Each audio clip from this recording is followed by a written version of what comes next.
I've recently been pondering what it means to be an artist, a celebrated artist, a visionary creator, maybe even a genius.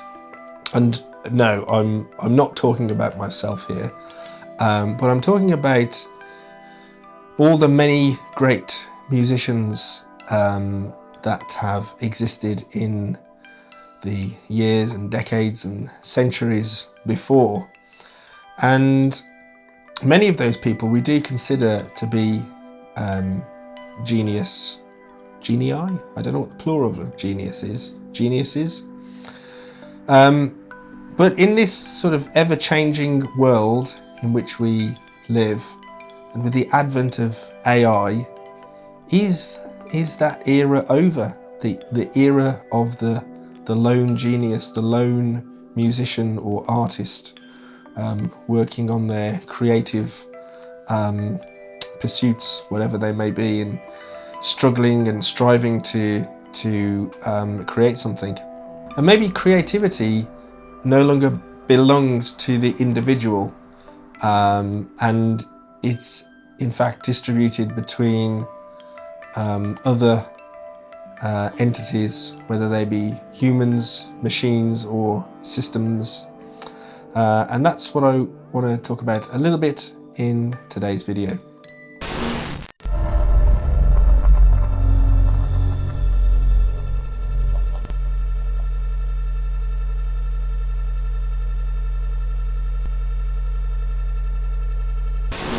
So in today's video, I want to talk about a couple of things, and one is perhaps the idea of the lone genius that works in isolation and crafts their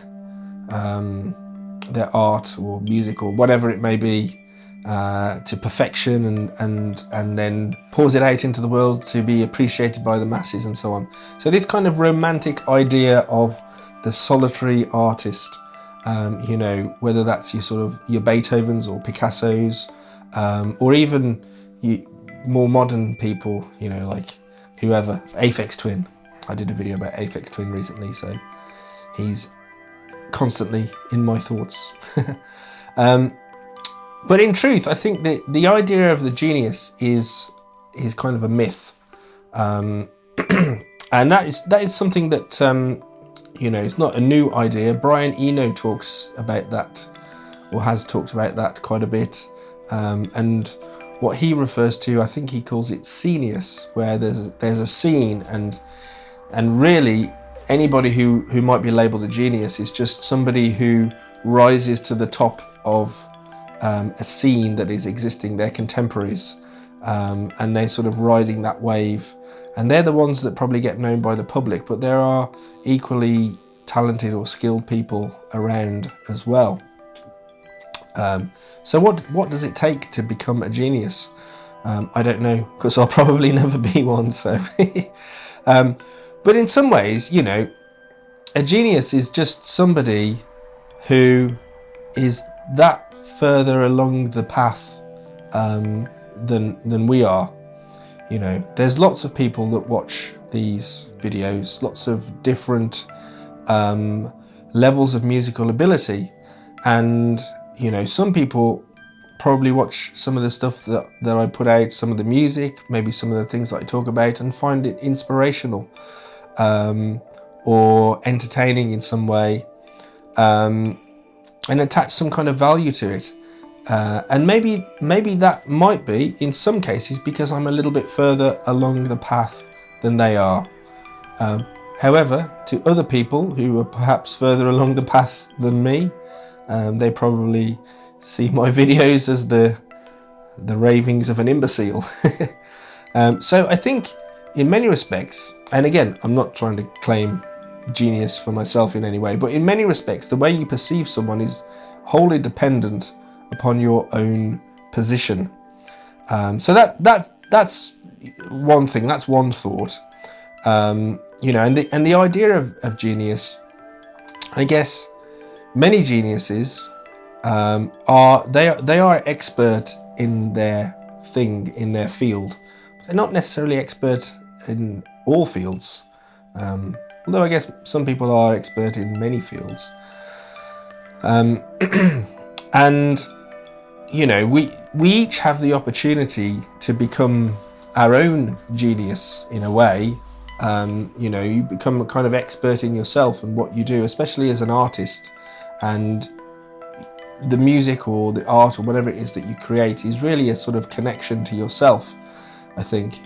And so it is possible to become sort of like an expert, a genius of yourself. So we all have the potential to be geniuses, really.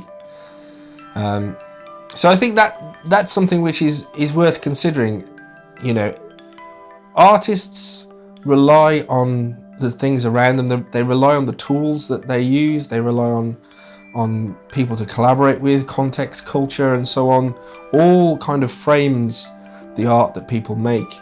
And without that, there would be no genius. It would just be noise, I guess. And even, you know, if you think about making music with a modular synth, it seems like a very sort of free way to make music, because you can patch anything to anything at any particular time.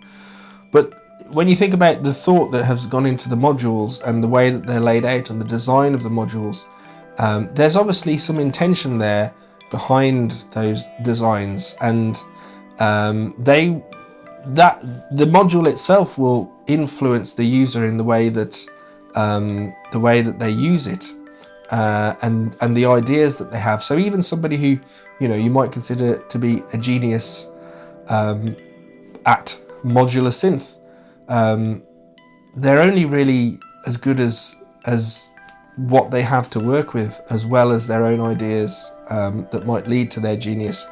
And so I like to think that maybe, you know, a lot of people are resting on the shoulders of giants. They're resting on the shoulders of people that came before them, the people that made the tools that they work with, the people that made music that influenced them, and so on and so on and so on. So I think this kind of idea of the lone genius is something that we can sort of, you know, we can question a little bit as to whether such a thing really exists. And so that kind of brings us to this idea of distributed creativity. Creativity that is distributed, not solely contained within one person, but distributed amongst many agents, you might say. You know, think of your average sort of electronic musician or hip hop musician or whatever that's perhaps working with plugins, working with samples, working with whatever equipment that they've got. All of those things will influence their workflow and their creative process. And so, although ultimately they are responsible for creating the music, but actually there's a lot that's got into that music that is beyond just that single person. And perhaps this maybe is something that is becoming more and more important to think about in the current day. And so this kind of gets to the second thing which I want to talk about, which is AI, and the use of AI to augment creativity, perhaps. So I saw a video the other day which was by Damien Keys. So he is somebody who is worked in music education and the music industry for a very long time, and here in the UK set up the BIM music universities, and has helped hundreds, thousands of musicians and bands and artists develop their career. So he's very knowledgeable on the music industry and so on. And he was talking very recently in one of his videos about the idea of having music in the past, where you would write a song, you have that one song, and you might get remixes of a song, but essentially it's one song. But he's saying how it could be possible now to have numerous versions of a song. So you could have like a metal version, you could have a dance version, you could have a country version, you could have all these different versions. So you write the base version, but then AI can, create a whole bunch of different versions from that. And that was what he sort of sees as one possible way of creating music in the future. And instead of releasing a track or a single or whatever at a specific point in time, you might release several versions of that song, maybe one every single day. Maybe even the listeners themselves can choose. So, they have access to the original song, but then they themselves can choose what version they want. They could have it as a metal version, they could have it as a jazz version, etc., etc., and AI creates that for them. That's quite a scary thought in a way, that that AI is going to be that involved in making music. It's already happening to a certain extent. We already have AI bands or artists that are sort of flooding Spotify. That's one of the reasons that I've sort of moved away from Spotify and streaming and sort of going back to buying physical media again.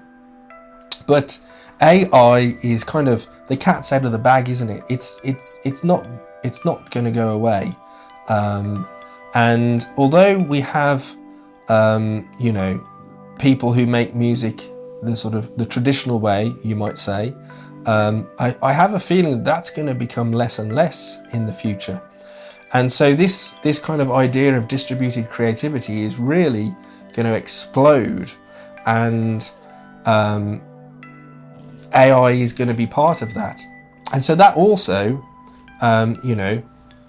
makes you question this idea of genius. If creativity can be distributed in such a way that the actual artists or the people making music maybe have a smaller role in that than in the past, what does that say for people who are geniuses, or the future of that kind of artist? I'm sure there will always be people that want to make music in the traditional way, and there will always be people that we might label as a genius, a musical genius. But I think that those kind of people may get less and less and less as AI and sort of augmented systems increase more. And when you think about it, how much different is it using AI to augment what you're doing, or to to help you come up with ideas, or even to sort of create parts or so on? How far along is that from setting up a generative patch in a modular?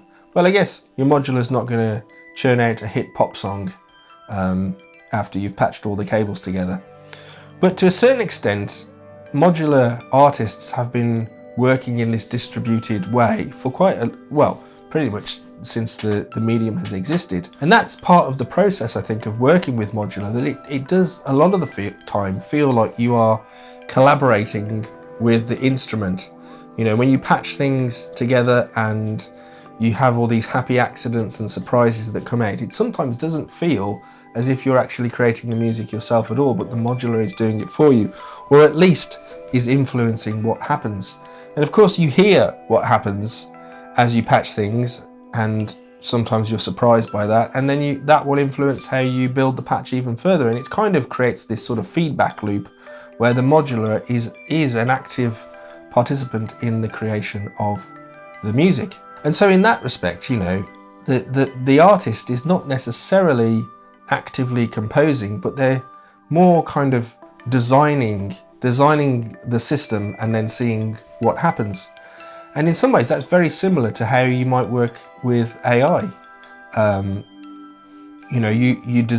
person will design the prompts that they're going to input into the AI, or whatever that it's going to analyze and so on, in order to put some output at the other end. Now, I think we're still quite a way from AI being able to produce something that is not identifiable as being produced by AI. When you listen to an AI song, or you see an AI image, or you see AI footage, or you read text that's been AI generated, it's very obvious that it is generative. Of course, if you are skilled in whatever medium you're working with, you can take that music or text or image and use that as a draft and then create something new yourself.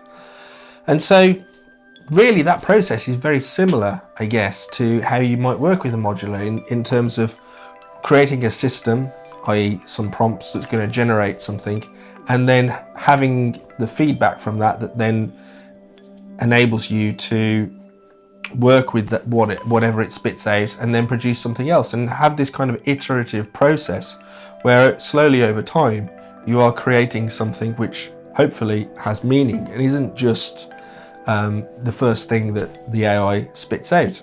And so yeah, I think, you know, that slowly over time we will move to this position of artists becoming more sort of systems designers than creators, perhaps. And I think that is possibly the way that AI is going to influence the creative process. You know, and a lot of these things already exist. There's already a lot of music that's created algorithmically, you know, and a lot of like software that exists in order to make music that way and create systems that make music.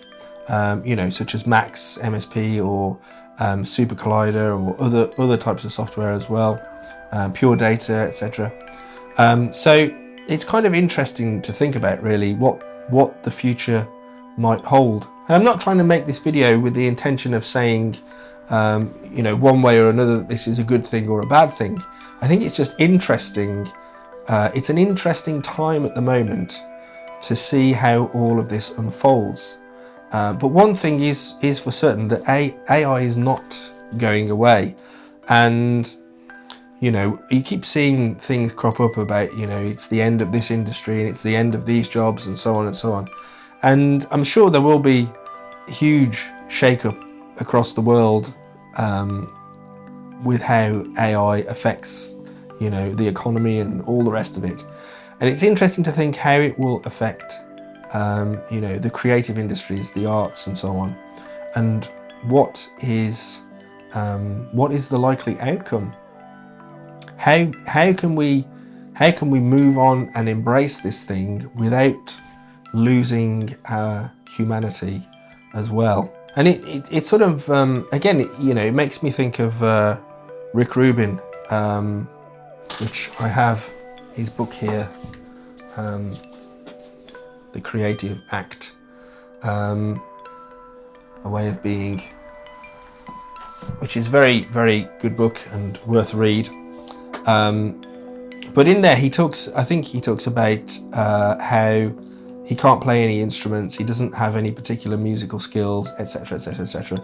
But he has very good taste, or he likes to think that he has a good taste, and he can tell when something is good or not, and that's what people pay him for. That's what people pay him vast amounts of money for in terms of making a record. They're paying him for his opinion on whether something is good or not. And maybe that's something that, as musicians, that's a skill that we will have to develop as AI systems get ever more capable of producing work that is high quality. We will have to get better at discerning what is good and what is not good. And at the moment, it's quite easy to do that, because you can see quite clearly when something is not good that has been AI generated. But maybe over time that will become harder and it will become more difficult. And you know, I don't know at the moment. I'm not sure how modular synth can sort of fit into this world of AI. You know, I don't use a computer at all when I'm making music, but I'm interested in how I can use AI, and I'm not sure what the answer to that is at the moment. I think there will be a way of using it that is beneficial, even if it's, you know, sort of coming up with ideas. And I think, you know, eventually we will think of creativity more like ecology, where there are lots of actors and feedback loops and dependencies, and everything kind of feeds into each other, and influences. Everything influences everything, whether that's human, machine, culture, the environment. It all comes together. And so really, when I started this video, and I think I'm going to call this video "The End of the Artist." The end of the artist is not really the end of the artist, but is it the beginning of a sort of wider ecology of creation? And maybe, you know, sometimes we might fear that artists will become obsolete, but I don't think that is the case. I think that we will just find new ways of doing things that are equally fulfilling and interesting. And in many ways, I suppose it's kind of freeing as well. And rather than becoming obsolete, I think it will be the opposite. You know, artists, genuine artists that can work with AI will become more and more important, and maybe even a rarer commodity.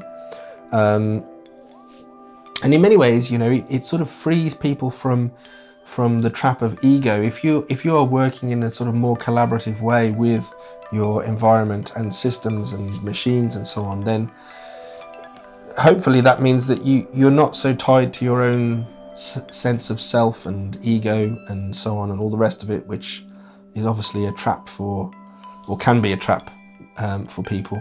And so hopefully, you know, if we try and end this video with a sort of a positive message, it will be that if this is the end of the era of the soul genius, the soul musician or soul artist working alone, struggling away, if it is the end of that, maybe it is the beginning of something else, expanding who we are as artists and who gets to make art and so on.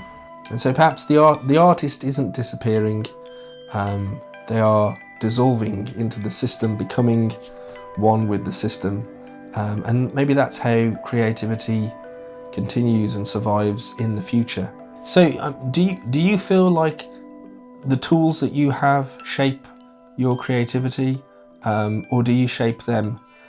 I'd love to hear your thoughts on this. If any of you are using AI, you know, if you're using modular synth and you're using AI, I'd be very interested to hear how you're doing that. Or even if you're just making music with AI and doing some interesting things, then I would be quite interested to hear about that as well. Let me know in the comments. So that's about all I have to say for today. So thank you very much for watching. And of course, if you have enjoyed this video, then please hit like and subscribe and all that jazz. And I will see you in the next video.